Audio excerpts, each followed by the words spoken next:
ఏంటయ్యా కానిస్టేబుల్, వీళ్ళ మొహం పగలగొట్టి రక్తం తెప్పించిన దానికంటే తల పగలగొట్టి రక్తం తెప్పించుంటే ఆ రక్తం కొన్ని రోజుల్లో ఐసు గడ్డలాగా మారిపోయి వీళ్ళకి మెంటలెక్కి 4 రోడ్డుల మధ్యలో కుక్కల్లాగా పిచ్చి పెట్టి తిరుగుతూ ఉండేవాళ్ళు కదా.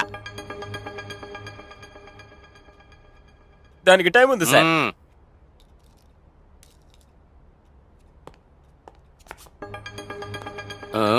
ఏరా, ఎంత కొట్టినా కూడా మొఖంలో ఉన్న కళ్ళజోడు తీలేదు కదా, తీరా. సార్ ఈ స్టైల్ సార్, ఈ స్టైల్ సార్. ఆహా, స్టైల్స్.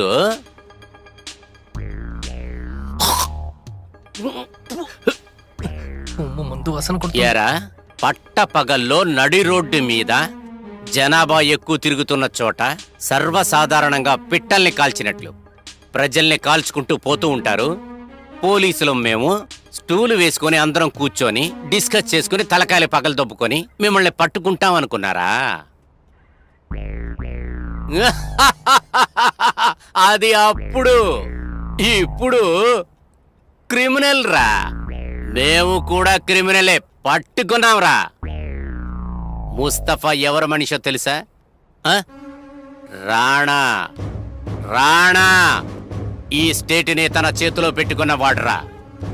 మనుషుల బలం, రాజకీయ బలం, డబ్బు బలం, వ్యాపార బలం, అటువంటి ఎన్నో బలాల్ని ఉంచుకొని అధికారంలో ఉన్న వాళ్ళరా. వాడు మిమ్మల్ని ఊరికే వదిలేస్తాడనుకున్నారా? ఊరికే చేప పులుసు తీసినట్లు చెక్కుకుంటూ పోతాడ్రా. చెప్పండి, మీరు ఎవరి మనుషులు? నేను చెప్తానయ్యా.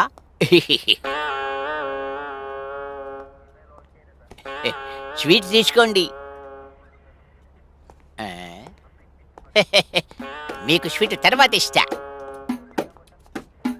ఇదిగో తమ్ముళ్ళు, స్వీట్ తీసుకోండి.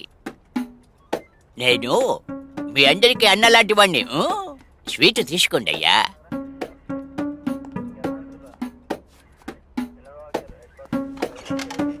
రేయ్ తేజ, యారే సంథింగ్ సంథింగా?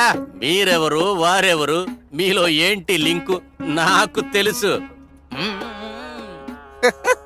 ఒరేయ్, నువ్వు కారణం లేకుండా లోనికి రావే. కరెక్ట్గా చెప్పారయ్యా. పాపం, చాలా మంచి పిల్లవాళ్ళు. చూడండి మీ వాళ్ళు ఎలా చితక్కొట్టేశారో. ఆ పిల్లకాయలు నాకు కావాలి. ఇదేమైనా హైదరాబాద్ బిర్యానీ హోటల్ అనుకున్నావా? నువ్వు అడిగిన వెంటనే chicken biryani, mutton biryani parcel చేయడానికి.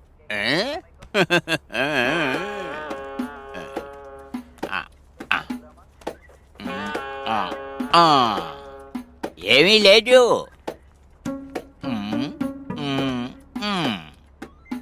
రెండు బండిలు నేను ఇస్తున్నాను. तेज, I love you so much. मैं तुमसे प्यार करता हूँ. నువ్వు వస్తేనే స్టేషన్ ఇలాగ ఆడిపోతుంది కదయ్యా. ఏమయ్యా కానిస్టేబుల్, నేను చెప్పేది కరెక్టే కదా? ఇంకేంటి, వాళ్ళని పంపించే. సార్,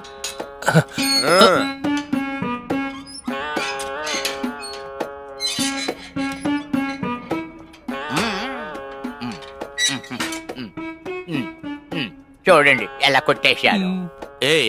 ఏంటయ్యా ఇది? విచారించేటప్పుడు చూసి విచారించాలయ్యా. Sorry sir. చూడు, ముఖమంతా రక్తం వస్తుంది. మంచి పని తల్ల తగలేదుగా? లేదు సార్. తల మీద తగిలుంటే మెంటల్ అయిపోయి తిరిగేవాళ్ళు పాపం. అవును, కొంచెం ఆ కళ్ళజోడు తీవయ్యా, నీ ముఖం చూడాలి. అరేరేరేరే, అందమైన కళ్ళు పెట్టుకుని ఈ కళ్ళజోడుచుకొని చెడగొడతావేంటయ్యా? నువ్వు హీరోగా చెయ్యొచ్చు. అది రాణానే ఎలా సమర్థించాలో. రాణాని నేను చూసుకుంటాను, నో ప్రాబ్లం. రాణానా జూజూపీనా? Wow, sweet. I like sweets. Sweet తీయి, ఎంజాయ్ చెయ్యి. వెళ్ళి తోడుకుపోనా తీసుకెళ్ళు ఏయ్, అయ్యగారికి థ్యాంక్స్ చెప్పి వెళ్ళండిరా. అయ్యో హీరో ఇలాగే మెయింటైన్ చేయి, కళ్ళజోడు తీక.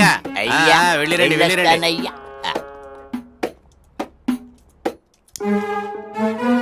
ఆ? నేనెవరు, ఎందుకు మిమ్మల్ని ఇక్కడికి తీసుకొచ్చాను అని అడగరా? ఆ? సరే వదిలేయండి, నేనే చెప్తాను. నా పేరు తేజ. నేను ఒక నీచ నికృష్ట అయోగ్యుణ్ణి. నేను కూడా మీలాగే ఒక క్రిమినల్ని. కానీ మీలాగా తుపాకీతో కాల్చడం, కత్తులతో నరకడం, రక్తం ఏరులై పారడం ఇలాంటివేవీ ఉండవు. రక్తం చిందకుండా, తుపాకీ చూపించకుండా, కత్తివేటు వెయ్యకుండా బుద్ధిని ఉపయోగించి ఏం చెయ్యాలో అది చేస్తాను. మీ బుర్రకి ఇంకా ఎక్కలేదు కదా? ఆ? హవాలా అంటే బ్లాక్ మనీ ట్రాన్సాక్షన్. ఈ హవాలా బిజినెస్ నాకు హల్వా తిన్నట్టుగా ఉంటుంది. ఇన్ని రోజులు నేను ఒక్కడనే చేశాను, ఇప్పుడు మనందరం కలిసి చేయబోతున్నాం. అర్థమైందా? దీనివల్ల మాకేంటి లాభం? నిన్ను మేమెలా నమ్మేది?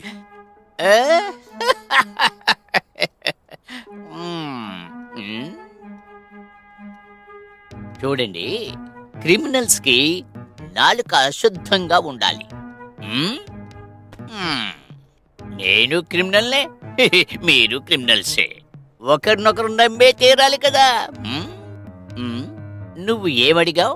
ఇందులో నాకేంటి లాభం కదా? 100కి 50, 50. నాకు సగం, మీకు సగం. కానీ ద్రోహం చేస్తే మాత్రం వదిలిపెట్టరు. ఆ పై వాడికి తెలిసిందనుకో, చంపేస్తాడు. ఎందుకో చెప్పు? అతను మనందరికంటే భయంకరమైన వాడు. నేనెందుకు మిమ్మల్ని సెలెక్ట్ చేశానో తెలుసా మీకు? మీరు ఎప్పుడు డబ్బు కోసం మాత్రమే ఆశపడేవాళ్ళు కాదు. అందువల్ల మీరు నన్ను మోసం చేసి పారిపోవడం నాకు బాగా తెలుసు. ఎందుకో తెలుసా? మీరు అమ్మాయిని లవ్ చేసిన వాళ్ళు. అయ్యో, నేను చెప్పాల్సింది చెప్పేశానయ్యా. తర్వాత మీ ఇష్టం. బాగా ఆలోచించి డిసైడ్ అవ్వండి. మ్?